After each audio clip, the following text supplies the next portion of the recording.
کہ گرج اور کڑک کی آواز اللہ تعالیٰ کی طرف سے ایک عجاب ہے، لہٰذا جب اس کی آواز سنو تو اپنی دنیاوی باتوں کو روک کر اللہ تعالیٰ کے ذکر میں لگ جائیں اور اللہ تعالیٰ سے اس کے عجاب کی پناہ مانگیں۔ چنانچہ جب حضرت عبداللہ بن زبیر رضی اللہ تعالیٰ عنہ کی آواز سنتے تو آپ اپنی باتوں کو چھوڑ کر یہ آیت پڑھتے اور رات اور فرشتے جب اس کے ڈر سے اس کی تسبیح اور تعریف کرتے ہیں پھر فرماتے ہیں کہ بے شک یہ زمین والوں کے لیے خطرناک عجاب ہے۔ حضرت عبداللہ بن عباس رضی اللہ تعالیٰ عنہ سے روایت ہے کہ نبی کریم صلی اللہ علیہ وسلم نے ارشاد فرمایا، جب تم گرجنے کی آواز سنو تو اللہ تعالیٰ کا ذکر کرنا شروع کر دو، کیونکہ یہ ذکر کرنے والوں کو نقصان نہیں پہنچاتی۔ ابن ابی زکریا فرماتے ہیں کہ جو شخص آسمانی بجلی کی کڑک سن کر سبحان اللہ وبحمدہ کہے تو اس پر بجلی نہیں گرے گی۔ حدیث شریف میں ہے کہ حضور پاک صلی اللہ علیہ وسلم نے ایک گھمنڈی امیر آدمی کے پاس ایک صحابی کو بھیجا کہ اسے میرے پاس بلا کر لاؤ۔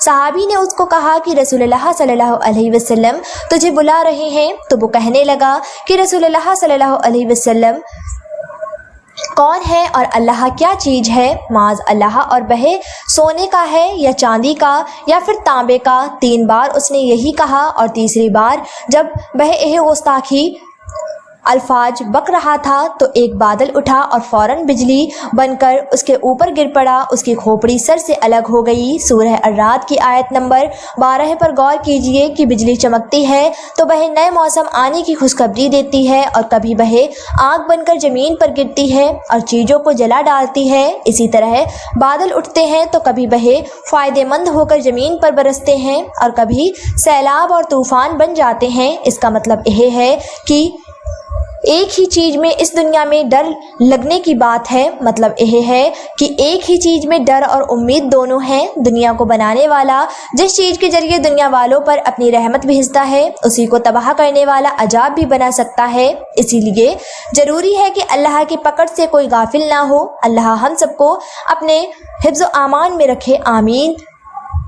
اب آئیے ناظرین، آپ کو بتاتے ہیں کہ بجلی کو خواب میں دیکھنے کی تعبیر کیا ہو سکتی ہے۔ تو میرے پیارے بھائی بہنوں، آسمانی بجلی کی تعبیر عذاب سے کی جاتی ہے۔ اگر کسی جگہ پر گر جائے، اگر انسان پر گر جائے تو اس کی موت کی نشانی ہے، اور اس کی دلیل بیماریوں سے گھری ہوئی باتوں پر ہوتی ہے۔ اگر یہ کسی فائدہ پہنچانے والی چیز پر گر کر اس کو جلا دے تو اس چیز کے ختم ہونے اور نقصان پہنچانے کی دلیل ہے۔ گناہ کرنے والے شخص کے لیے خواب میں بجلی دیکھنا اس کو ڈرانے کی نشانی ہے۔ بہت سی بجلیاں گرنا مصیبت اور پریشانی میں اور اللہ تعالیٰ کی آزمائش میں گر جانے کی دلیل ہے، جیسے ٹڈیوں کا زیادہ ہو جانا اور بہت زیادہ ٹھنڈی تیز ہوائیں، بیماریاں اور کئی طرح کی پریشانیاں وغیرہ۔ اور بجلی جس میں سخت چیزوں کا عذاب جو بادشاہ کی طرف سے آئے، جس سے نقصان اور بربادی ہونے پر بھی دلال کرتا ہے۔ کبھی زمین پر بجلی گرنا اس علاقے اس زمین پر ظالم بادشاہ کی حکومت کرنے کی نشانی ہے، اور کبھی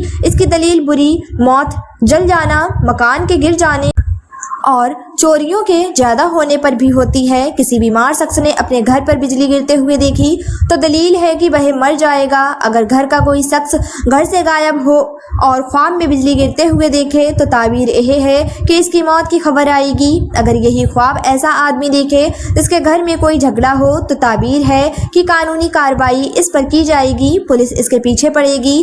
کسی نے خواب میں دیکھا کہ آسمانی بجلی گھروں پر گر رہی ہے تو دلیل ہے کہ اس کے گھر جھگڑا کرنے والے لوگ آئیں گے، یا حاجیوں اور مجاہدین کے آنے کی دلیل ہے۔ کسی زمین پر بجلی گرے اور اسے جلا دیا تو دلیل ہے کہ کوئی ایسا بادشاہ مسلط ہوگا جس کی وجہ سے جھگڑا فساد پھیلے، یا تعبیر ہے کہ اس سرزمین میں لڑائی لڑی جائے گی۔ اور کچھ خواب کی تعبیر کرنے والوں کی رائے یہ ہے کہ بغیر آگ کے بجلی گرنا بادشاہ کے آنے کی نشانی ہے۔ اگر خواب میں بجلی کے ساتھ بارش بھی دیکھ لیں تو یہ کسی ناپسند چیز کے ظاہر ہونے کی نشانی ہے۔ کسی کو خواب میں بجلی سے کچھ ملے تو تعبیر یہ ہے کہ کوئی انسان نیک معاملے میں اس کی بات مانے گا۔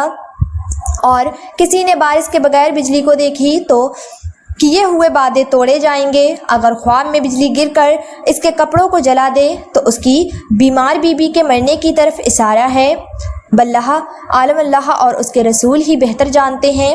تو ناظرین، ہم یہ امید کرتے ہیں کہ آپ کو ہماری آج کی ویڈیو ضرور پسند آئی ہوگی، اور ہماری یہ ویڈیو آپ کو کیسی لگی ہمیں کمنٹ میں ضرور بتائیے گا۔